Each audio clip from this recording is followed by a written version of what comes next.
At 0600 hours, the Coast Guard cutter Munro was 300 miles south of Iceland, locked onto the stern of a 330-meter oil tanker called the Marinera and running out of ocean. The tanker was making a beeline for Russian waters. They thought they had enough time. Then the window got a lot smaller.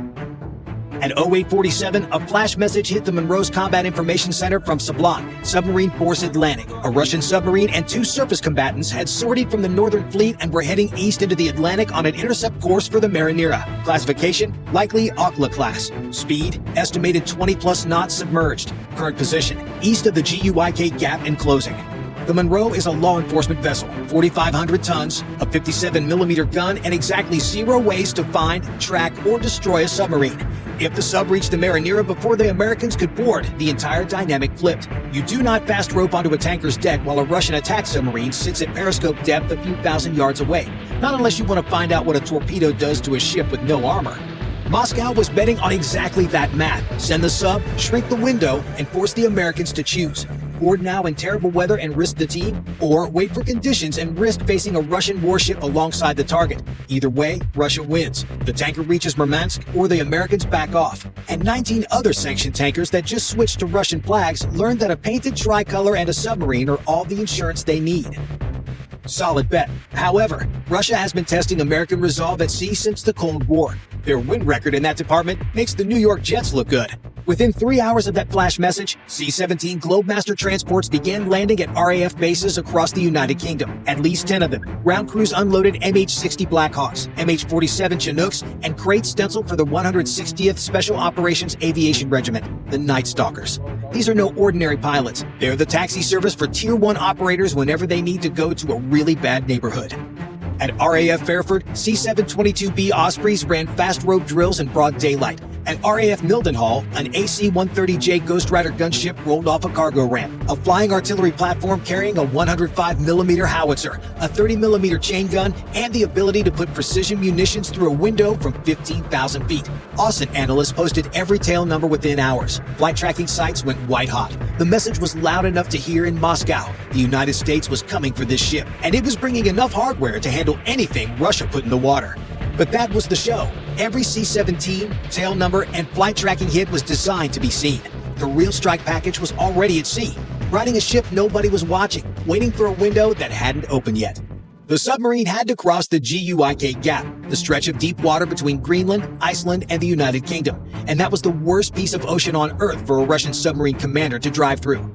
NATO has been listening to this choke point since 1952. If a shrimp rips one down there, NATO doesn't just hear it. They know its name, what it had for breakfast, and where it's heading for dinner. Every Soviet boat that tried to cross it during the Cold War knew the map. Most of them got caught. The ones that made it through got found later, and that was with 1970s technology. The technology waiting for this submarine was 2 generations ahead of anything the Soviet Navy ever faced. And unlike the Cold War, the Americans didn't have to wait for the sub to come to them. They went looking. At 30,000 feet over the North Atlantic, a U.S. Navy P-8 Poseidon had been dropping sonobuoy patterns since the submarine reported broke. The P-8 carries 129 sonobuoys, each one a small canister that hits the water, sinks to a preset depth, deploys a hydrophone, and listens for what a submarine cannot hide: pump vibrations, propeller cavitation, and the low groan of a steel pressure hull compressing at depth. Think of it as scattering 129 microphones across hundreds of square miles of ocean. Here's the physics problem that bothers submarine commanders. Sound travels 4 times faster in the water than in air, and it never really stops. A submarine's pump vibration at 200 hertz can travel 60 miles through deep ocean channels. The sub can go slow, it can go quiet, but it cannot stop the ocean from carrying its noise to a hydrophone it never knew was there. The submarine has to be quieter than all of them, at once, while moving at 20 knots toward a deadline. It's like trying to sneak back into the house at 3 a.m. after a night out on the town. No matter how quiet you think you are, your wife is already awake. You're just choosing between sleeping outside with the dogs or facing the music, because sneaking past her was never actually an option. One sonobuoy gets a whisper, and the P-8 computers triangulate the bearing within seconds. The P-8's radar watches for the other thing a submarine cannot avoid forever: periscope masts and snorkel heads breaking the surface. And its magnetic anomaly detector reads the Earth's magnetic field for the disturbance that thousands of tons of moving steel create underwater. A submarine can go quiet. It cannot stop being made of metal. And the American P-8 was not alone. A Royal Air Force P-8 was working the North Sea. A Norwegian P-8 covered the Norwegian Sea approaches. And an RAF RC-135W rivet joint, a signals intelligence aircraft the size of a 707, was copying every Russian communication in the theater. 3 nations' submarine hunting aircraft sharing data in real time. The Russian submarine was driving into a surveillance net that covered the entire northern Atlantic approach, and every mile it advanced, the net got tighter. The P-8s were not just watching, they were herding. When the American P-8 got a bearing fix east of Iceland, it dropped the sonobuoy barrier ahead of the sub's projected course. The sub commander went into sprint and drift, full power to 25 knots to clear the field. Then engines cut, coasting in near silence. Textbook evasion. The P-8 had already dropped the second pattern 5 miles ahead. The submarine drifted right into it. He tried something smarter, tucked his boat under a commercial shipping lane, container ships throwing off enough propeller noise to mask a submarine in the clutter. For a few hours, it worked. Then the rivet joint intercepted a course change order on Russian naval frequencies. The RAF P-8 repositioned and dropped a pattern exactly where the new heading would take him. He thought he was hiding in the noise. They were reading his mail. The next sub made a hard turn with a simultaneous depth change. A knuckle, a column of turbulent water that scatters sonar returns. Against a single tracker, it buys you minutes. Against 3 P-8s cross-cueing from different bearings, it bought him nothing. The Norwegian P-8 held contact without interruption. Last card, he took the boat below the thermocline and cut to battery power. No pumps, no turbines, near silent. The sonobuoy net went fuzzy. Then the American P-8 switched to depth-set sonobuoys below the layer and made a low pass with its magnetic anomaly detector. A submarine can silence its engines. It can't stop being 10,000 tons of steel. Contact regained. Every evasion cost the one thing he could not afford: time. A submarine running sprint drift zigzag with sonobuoy fields is not making 20 knots. It's making 12, maybe 10. Every hour the P-8s forced him off course was another hour the Americans bought to wait for weather. But the race was not just about slowing the submarine. It was about making it irrelevant before it arrived.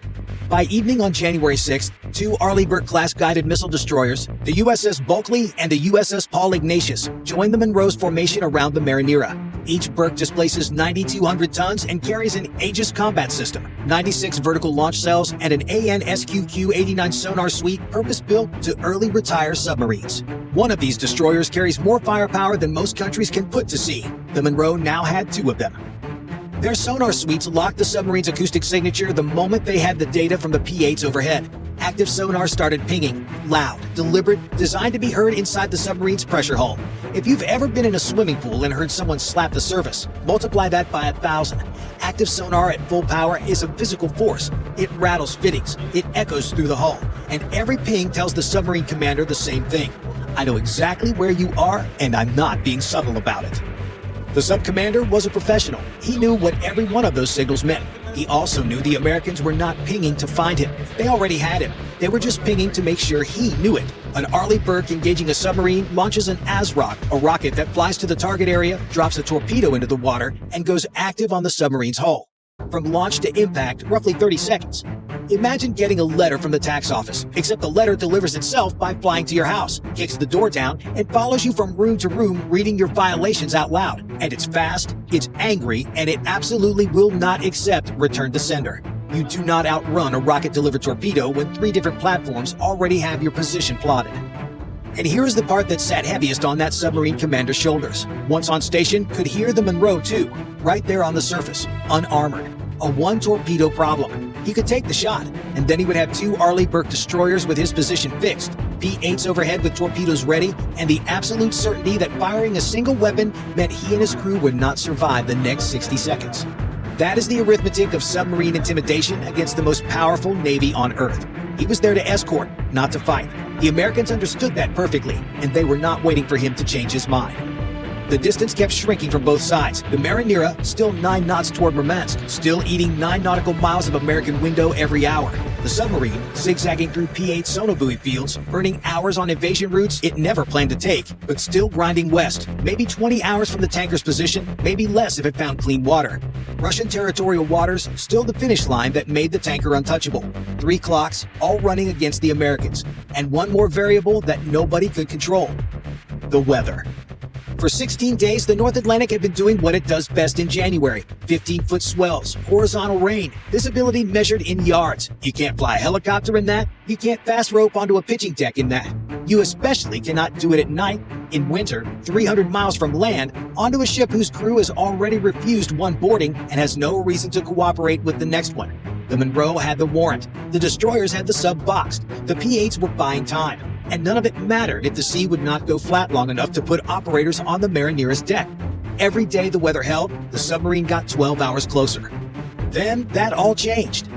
January 7th, early morning, the Atlantic blinked first. Swells dropped from 15 feet to 4. Wind went down. Visibility opened to miles. For the first time in 16 days, a helicopter could safely work over the tanker.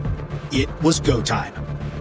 On the Munro's flight deck, a Coast Guard MH-65 Dolphin helicopter spun up. The morning air was hazy. Residual mist off the storm system that had finally broken, the kind of gray that blurs the line between ocean and sky. The MSRT, Maritime Special Response Team, the Coast Guard's Tier 1 ship seizure unit, loaded onto the helicopter in full boarding kit. Weapons, breaching equipment, flex cuffs, everything for a hostile ship seizure 300 miles from the nearest hospital. The MH-65 lifted off the Munro's deck, cleared the superstructure, and banked toward the Marinera's silhouette in the haze. From half a mile out, the Marinera filled the windshield, rust-streaked hull, the crudely painted name already peeling after 2 weeks of salt spray, and the Russian tricolor on the stern that had started this whole thing. The MH-65 circled once to confirm the fast rope point on the forward deck. Below, crew members were visible on the weather deck, watching the helicopter. The MSRT operators checked their kit one last time. Safeties, carabiners, gloves. The pilot brought the MH-65 into a hover over the ship. Then the ropes went out.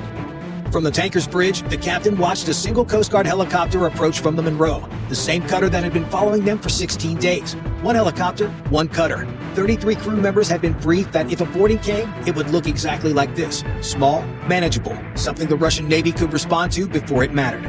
The captain reached for his radio to signal Murmansk. He never completed that transmission, because that is exactly when two shapes emerged from the haze behind the MH-65. MH-6M little birds, under 3,000 pounds each, barely bigger than a car, small enough to fit inside a C-130, slid into formation along the Coast Guard's helicopter like they'd been there the whole time. The Night Stalker's signature aircraft, the same airframe that carried the operators into Mogadishu and Abbottabad. The crew of the Marinera was now watching 3 helicopters bearing down on them where 30 seconds ago there had been none. The 160th SOAR had stashed the little birds on the Munro before the pursuit even made the news. While C-17s delivered Blackhawks and Ghost Riders and Ospreys to air bases across England, the buildup that every analyst on Earth was tracking, the actual strike package, had been riding a Coast Guard cutter for 2 weeks.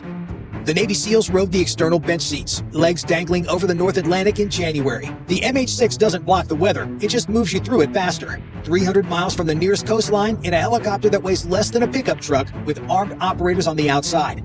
Nobody, not Osset, not Moscow, not the Marinera's crew, knew they existed until they were in the air and closing on the tanker. The first operators on the Marinera's deck were not SEALs, they were the Coast Guard. The MSRT fast roped from the MH-65 onto the Marinera's forward deck, operators sliding down thick ropes onto a surface that had been pitching violently for 2 weeks and is now, for the first time, stable enough to land on. These are not standard boarding teams. They train alongside SEALs and Delta for exactly this. The reason is not glamour, it is legal.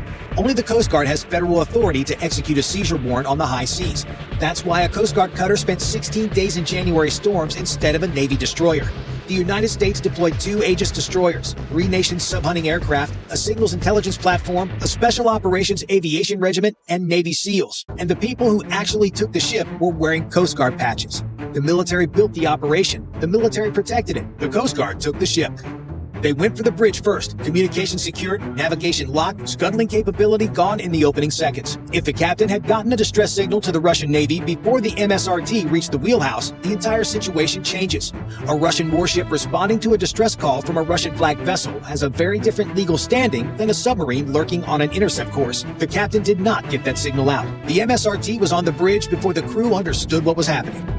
Within 90 seconds of the first boots on the bridge, the Munro's Combat Information Center had confirmation. Bridge secured, all communications dark, the Marinera was no longer transmitting on any frequency. The captain and bridge crew were flex-cuffed and moved to a holding area on the bridge wing. The MSRT split into clearing teams and started working down through the ship's interior. Narrow corridors, steep ladderways, red-lit passageways designed for merchant sailors, not tactical operations. Every hatch was a blind corner. Every compartment had to be cleared before the team could move on. The engineering spaces were next, because whoever holds the engine room decides where 330 meters of tanker goes. The MSRT was not about to let the crew scuttle the ship with them on it. The team cleared compartment by compartment. Standard hostile boarding procedure. No room unchecked, no assumption of compliance until every crew member was accounted for and mustered on deck. 33 crew members, searched, separated, secured. Behind the tactical teams came the evidence units, chain of custody, digital forensics, every navigation log and communication record preserved for a federal courtroom. Hard drives pulled, satellite communication records imaged. The ship had been running sanctioned crude for years, and everything the MSRT collected would eventually sit in front of a judge.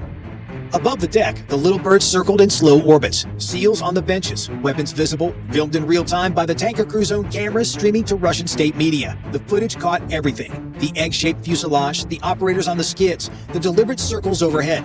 Nobody on the Marinera needed a translator. You were standing on a tanker deck watching the Coast Guard take your bridge while Navy SEALs orbit above you. Sitting this one out is the smart choice.